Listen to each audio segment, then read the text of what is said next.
ओम शांति। ओम शांति। आज की तारीख है 22 मार्च 2025। साकार महावाक्य। बाबा कहते, मीठे बच्चे, तुम्हें नशा चाहिए कि हमारा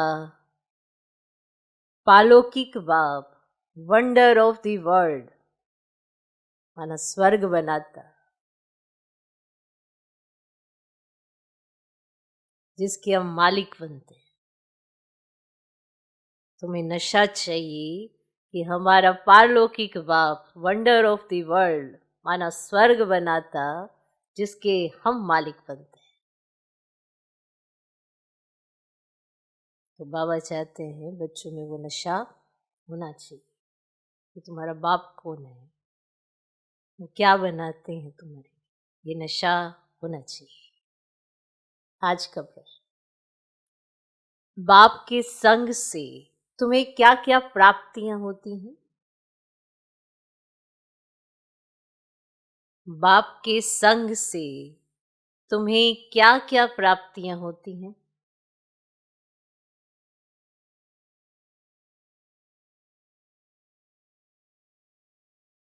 उत्तर, बाप के संग से हम मुक्ति, जीवन मुक्ति के अधिकारी बन जाते हैं।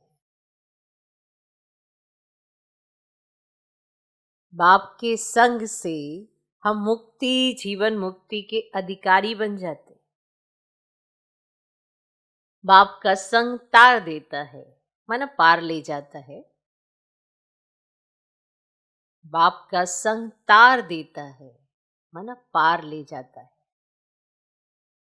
बाबा हमें अपना बनाकर आस्तिक को त्रिकालदर्शी बना देते हैं। बाबा हमें अपना बनाकर आस्तिक और त्रिकालदर्शी बना देते हैं। हम रचता और रचना के आदि मध्य अंत को जान जाते हैं। हम रचता और रचना के आदि मध्य अंत को जान जाते हैं। तो बाप के संग से तुम्हें क्या क्या प्राप्तियां होती हैं? उत्तर, बाप के संग से हम मुक्ति, जीवन मुक्ति के अधिकारी बन जाते हैं। बाप का संग तार देता है, मन पार ले जाता है। बाबा हमें अपना बनाकर आस्तिक और त्रिकालदर्शी बना देते हैं। हम रचता और रचना के आदि मध्य अंत को जान जाते हैं। आज का गीत है, धीरज धर मनुआ सुख के दिन आए किया है। ओम शांति। ये कौन कहते हैं? बच्चों को बाप ही कहते हैं। सब बच्चों को कहना होता है, क्योंकि सब दुखी हैं, अधीर हैं, तो बाप को याद करते हैं कि आकर दुख से लिबरेट करो, सुख का रास्ता बताओ।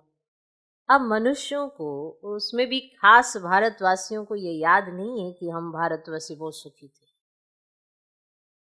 किसी को याद नहीं है कि हम बहुत सुखी थे।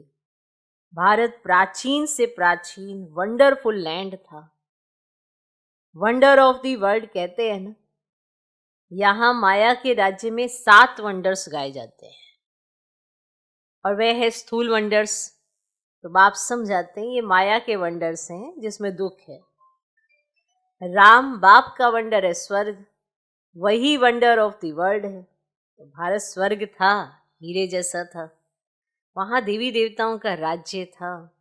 ये भारतवासी सब भूल गए हैं। भल देवताओं के आगे माथा टेकते हैं, भल देवी देवताओं के आगे माथा टेकते हैं, पूजा करते हैं, परंतु जिनकी पूजा करते हैं ना, उन्हों की बायोग्राफी को जो जानना चाहिए ना, तो ये बेहद का बाप बैठ समझाते हैं। तो यहाँ तुम आए हो ना पारलौकिक बाप के पास, तो पारलौकिक बाप है स्वर्ग स्थापन करने वाला। ये कार्य कोई मनुष्य तो कर नहीं सकता। कर सकते हैं? तो ये कार्य कोई मनुष्य नहीं कर सकते। इनको भी, माना ब्रह्मा बाबा को भी बाप कहते, हे श्री कृष्ण की आत्मा, हे श्री कृष्ण की आत्मा, तुम अपने जन्मों को नहीं जानते हो।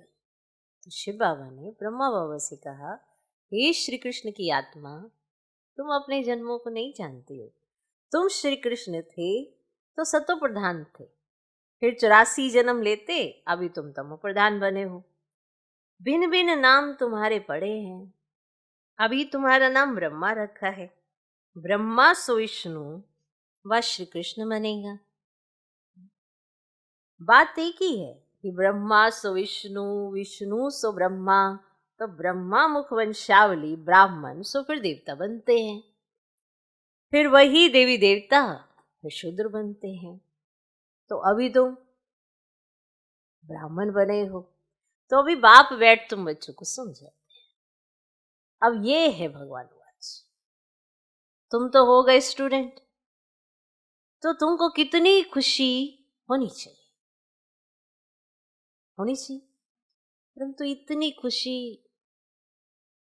रहती नहीं है।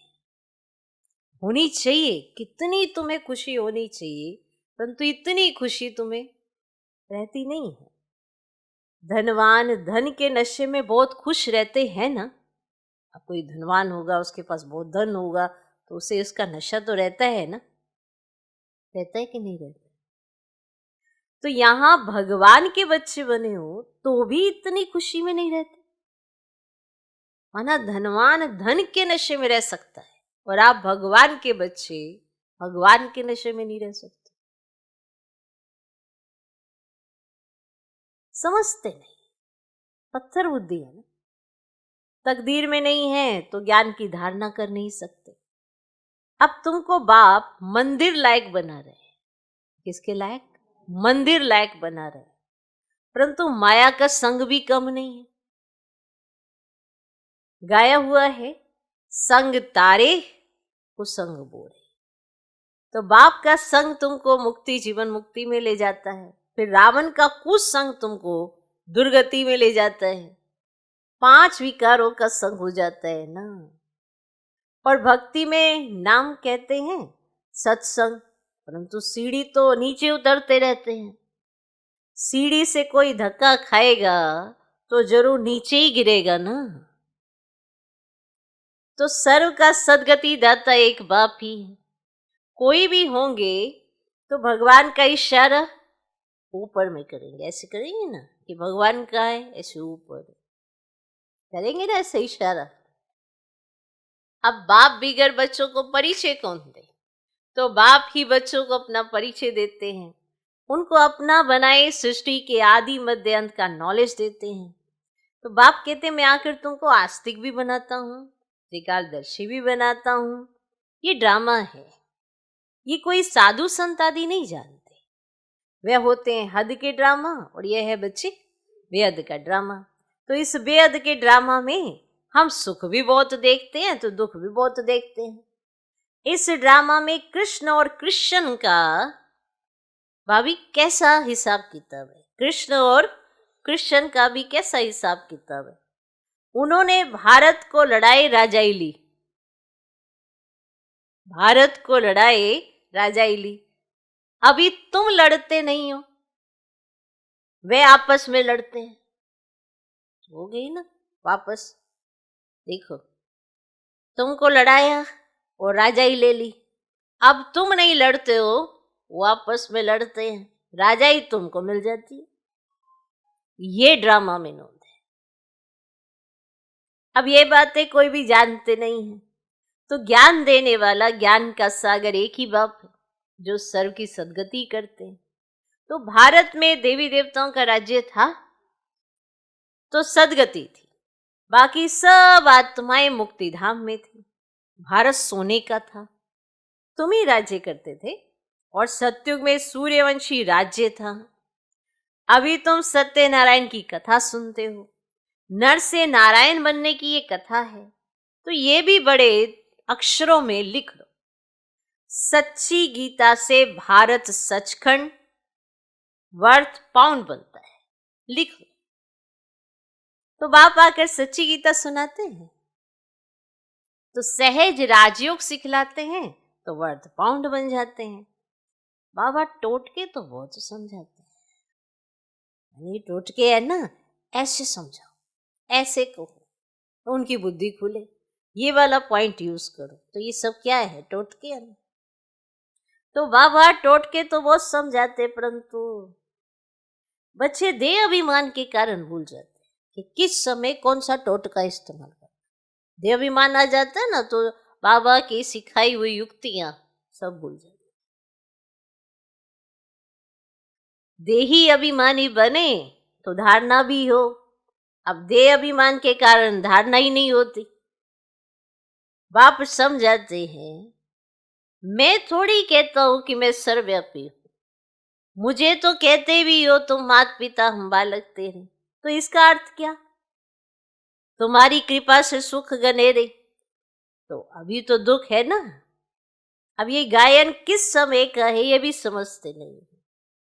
जैसे पक्षी चू चू चू चू करते रहते ना, पक्षी होते हैं तो क्या करते, अभी भी आवाज आती क्या, चू चू चू चू चू चू करते, अर्थ कुछ नहीं। अब कोई उनकी चू चू को सुनने की कोशिश, पता नहीं क्या कह रहे हैं, अर्थ है कोई, वो तो करते ही ये चू चू। वैसे ये भी चू चू करते रहते, अर्थ कुछ नहीं। तो बाप बैठे समझाते हैं, ये सब है अनराइटियस। किसने अनराइटियस बनाया है? रावण। तो भारत सचखंड था तो सब सच बोलते थे, चोरी ठगी आदि कुछ भी नहीं था। तो यहाँ कितनी चोरी आदि करते हैं, और दुनिया में तो ठगी ही ठगी है।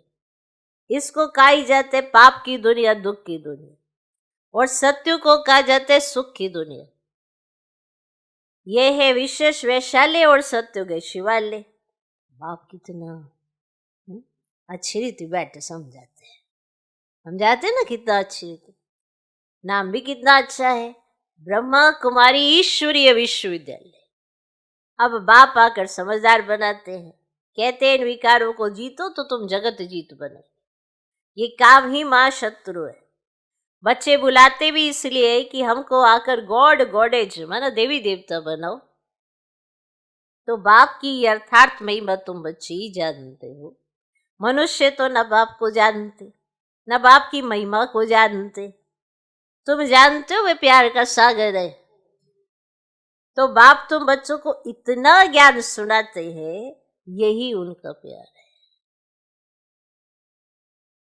टीचर स्टूडेंट को पढ़ाते तो स्टूडेंट क्या से क्या बन जाते हैं।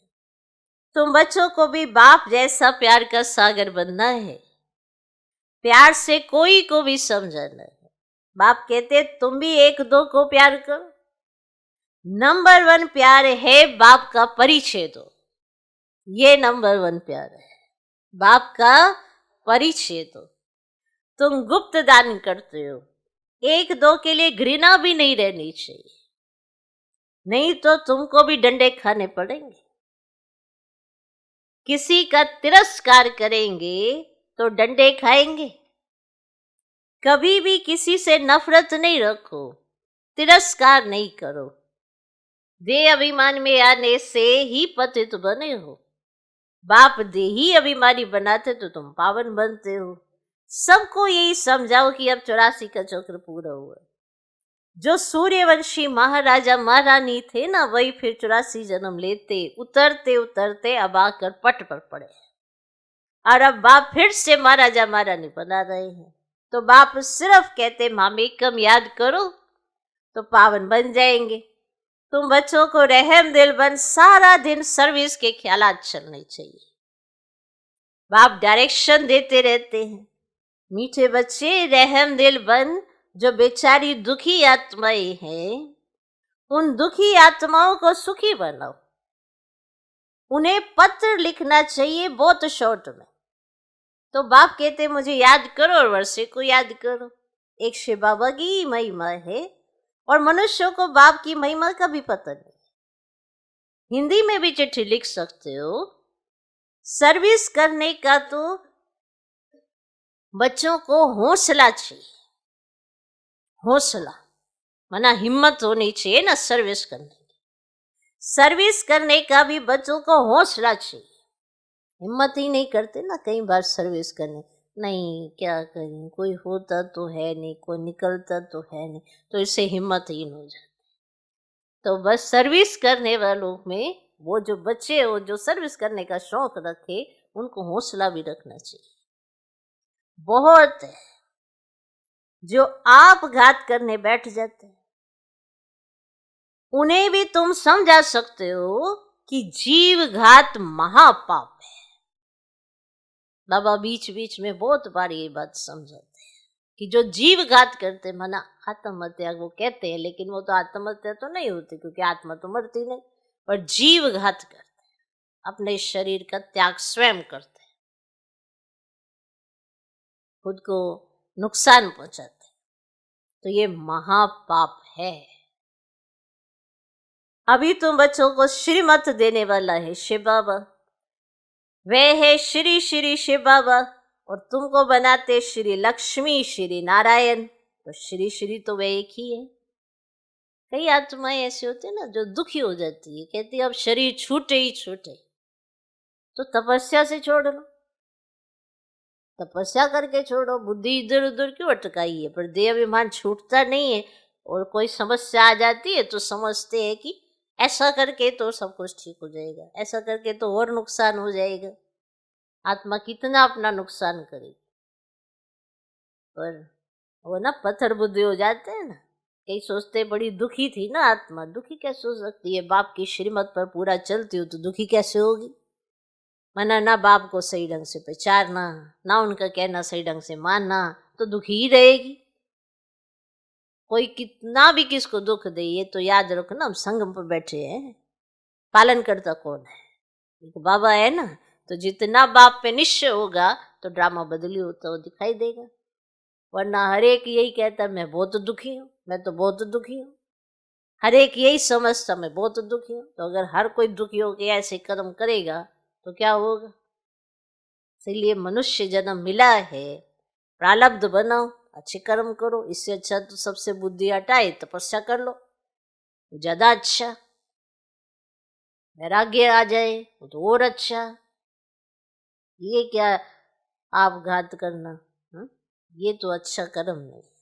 ओके, तो अभी तुम बच्चों को श्रीमत देने वाला है शिव बाबा, वह है श्री श्री शिव बाबा, तुमको बनाते श्री लक्ष्मी श्री नारायण। अब श्री श्री तो वह एक ही है, वह कभी चक्र में आते नहीं, बाकी तुमको श्री का टाइटल मिलता है। आजकल तो सबको श्री का टाइटल देते रहते, कहाँ वे निर्विकारी, कहाँ ये विकारी, रात दिन का फर्क है। बाप रोज समझाते रहते, एक तो देही अभिमानी बनो और सबको पैगाम पहुंचाओ। क्या बनो, देही अभिमानी बनो और सबको पैगाम पहुंचाओ। पैगंबर के बच्चे तुम भी हो, सर्व का सदगति दाता एक ही है, तो बाकी धर्म स्थापक को गुरु थोड़े ही कहेंगे, सदगति करने वाला तो एक ही है ना। अच्छा, मीठे मीठे सिकिलदे बच्चों प्रति माता पिता बाप दादा का याद प्यार और गुड मॉर्निंग। रूहानी बाप की रूहानी बच्चों को नमस्ते, हम रूहानी बच्चों की भी रूहानी बाप को नमस्ते नमस्ते नमस्ते। Good morning good morning good morning. धारणा के लिए मुख्य सर पहला पॉइंट, किसी से भी घृणा व नफरत नहीं करनी,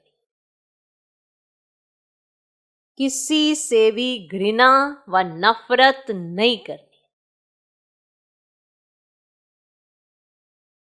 रहमदिल बन दुखी आत्माओं को सुखी बनाने की सेवा करनी। रहमदिल बन दुखी आत्माओं को सुखी बनाने की सेवा करनी। बाप समान मास्टर प्यार का सागर बनना है।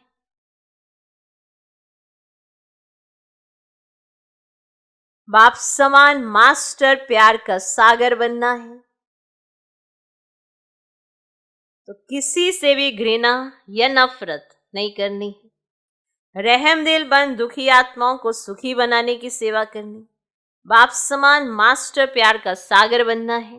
दूसरा पॉइंट, भगवान के हम बच्चे हैं, भगवान के हम बच्चे हैं, इसी नशे व खुशी में रहना है।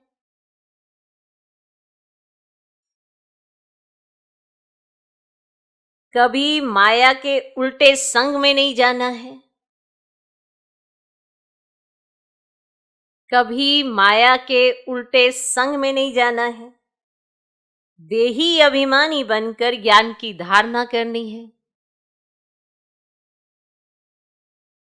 भगवान के हम बच्चे हैं, इसी नशे व खुशी में रहना है। कभी माया के उल्टे संग में नहीं जाना है। देही अभिमानी बनकर ज्ञान की धारणा करनी है।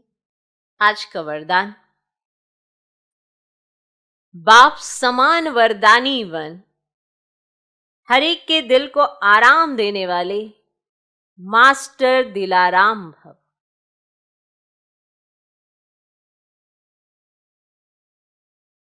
बाप समान वरदानी बन, हर एक के दिल को आराम देने वाले मास्टर दिलाराम भव। जो बाप समान वरदानी मूर्त बच्चे हैं, वे कभी किसी की कमजोरी को नहीं देखते। वे सबके ऊपर रहम दिल होते हैं। जैसे बाप किसी की कमजोरियां दिल पर नहीं रखते, ऐसे वरदानी बच्चे भी किसी की कमजोरी दिल में धारण नहीं करते। वे हर एक की दिल को आराम देने वाले मास्टर दिलाराम होते हैं। इसीलिए साथी हो या प्रजा, सभी उनका गुणगान करते हैं। सभी के अंदर से यही आशीर्वाद निकलती है कि ये हमारे सदा स्नेही सहयोगी हैं। आज का स्लोगन, संगम युग पर श्रेष्ठ आत्मा वह है जो सदा बेफिक्र बादशाह है। तो आप संगम पर हैं, आप श्रेष्ठ आत्मा हैं, आप बेफिक्र बादशाह हैं। तो बेफिक्र बादशाह वो बच्चा है जिसे संगम युग की वैल्यू है, और जिसे संगम युग की वैल्यू है वो श्रेष्ठ आत्मा है। नेचुरल है कि भगवान का कहा वो अपने सर माथे रखेगा, माना उसको धारण करेगा, और वो ये अनुभव करेगा जो बाबा कहता है। तो संगम ऐसा समय है जहां पर आप बाबा के साथ रहकर सब कुछ जीत सकते हो। तो अगर आप बेफिक्री में नहीं रहते हो, फिक्र रहती है, तो माना बाप के साथ नहीं हो, और अगर बाप के साथ हो तो बेफिक्र हो। तो संगम युग पर श्रेष्ठ आत्मा वह है जो सदा बेफिक्र बादशाह है। मातेश्वरी जी के अनमोल महावाक्य, ज्ञानी तू आत्मा बच्चों की, भूल होने से 100 गुना दंड।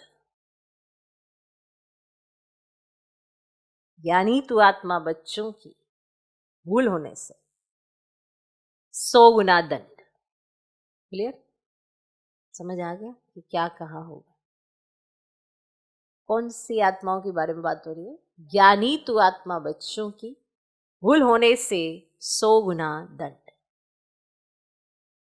इस अविनाशी ज्ञान यज्ञ में आए साक्षात परमात्मा का हाथ लेकर फिर कारने अकारने अगर उनसे विक्रम हो जाता है तो उसकी सजा बहुत भारी है।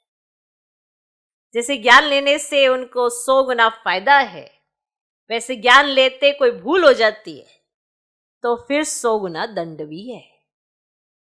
इसलिए बहुत खबरदारी रखनी है। भूल करते रहेंगे तो कमजोर पड़ते रहेंगे।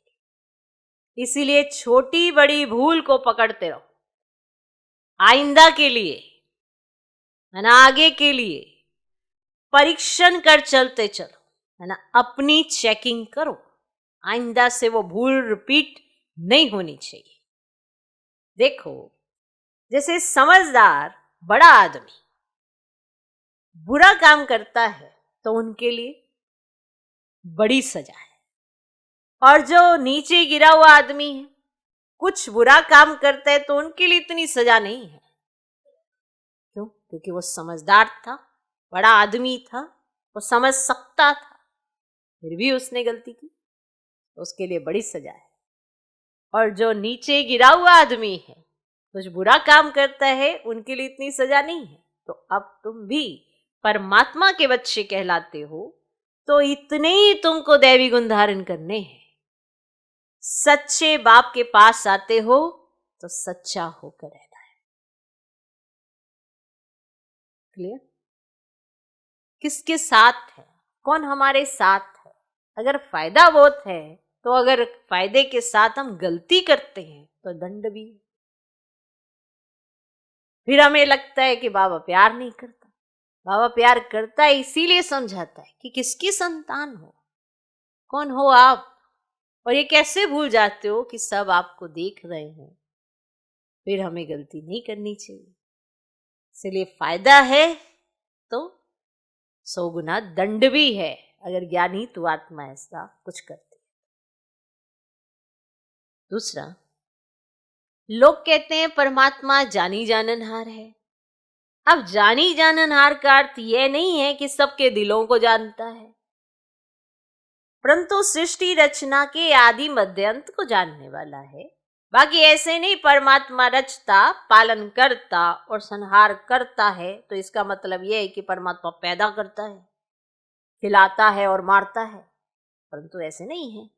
मनुष्य अपने कर्मों के हिसाब किताब से जन्म लेते हैं। इसका मतलब यह नहीं कि परमात्मा बैठ उनके बुरे संकल्प और अच्छे संकल्पों को जानेगा। वो तो जानता है कि अज्ञानियों के दिल में क्या चलता होगा, हाँ ये जानता है, लेकिन ये नहीं जानता कि क्या अभी आप क्या संकल्प कर रहे हैं। ये जानता है कि अज्ञानियों के दिल में क्या चलता होगा, सारा दिन मायावी संकल्प चलते होंगे, और ज्ञानी के अंदर शुद्ध संकल्प चलते होंगे। बाकी एक एक संकल्प को बैठ थोड़ा ही रीड करेगा। बाकी परमात्मा जानता है अब तो सबकी आत्मा दुर्गति को पहुंची हुई है, उन्हों की सदगति कैसे होनी है ये सारी पहचान जानी जाननहार को है। अब मनुष्य जो कर्म भ्रष्ट बने हैं उन्हों को श्रेष्ठ कर्म कराना, सिखलाना और उनको कर्म बंधन से छुटकारा देना ये परमात्मा जानता है। परमात्मा कहते हैं मुझ रचता और मेरी रचना के आदि मध्य अंत की ये सारी नॉलेज को मैं जानता हूं। वह पहचान तो तुम बच्चों को दे रहा हूं। अब तुम बच्चों को उस बाप की निरंतर याद में रहना है, तब ही सर्व पापों से मुक्त होंगे, अर्थात अमरलोक में जाएंगे। अब इस जानने को ही जानी जाननहार कहते हैं। अच्छा, ओम शांति। अव्यक्त ईश्वर सत्यता और सभ्यता रूपी कल्चर को अपना। कभी भी सभ्यता को छोड़ करके सत्यता को सिद्ध नहीं करना कि सभ्यता छोड़ दी और सत्यता को सिद्ध करने निकल पड़े। सभ्यता की निशानी है निर्माणता। ये निर्माणता निर्माण का कार्य सहज करती है। जब तक निर्माण नहीं बने तब तक निर्माण नहीं कर सकते। और ज्ञान की शक्ति शांति और प्रेम है। अज्ञान की शक्ति क्रोध को बहुत अच्छी तरह से संस्कार बना लिया है। अज्ञान की शक्ति क्रोध जो है उसको तो बहुत अच्छे तरह से आपने अपना संस्कार बना लिया है और यूज भी करते रहते हो, फिर माफी भी लेते रहते हो। अब ऐसे अब हर गुण को, हर ज्ञान की बात को संस्कार रूप में बनाओ, उसको संस्कार बना लो। जैसे क्रोध को आपने अपना संस्कार बना लिए और यूज भी करते रहते हो, तो वैसा करो, हर गुण को, हर ज्ञान की बात को संस्कार रूप में बनाओ तो सभ्यता आती जाएगी। ओम शांति।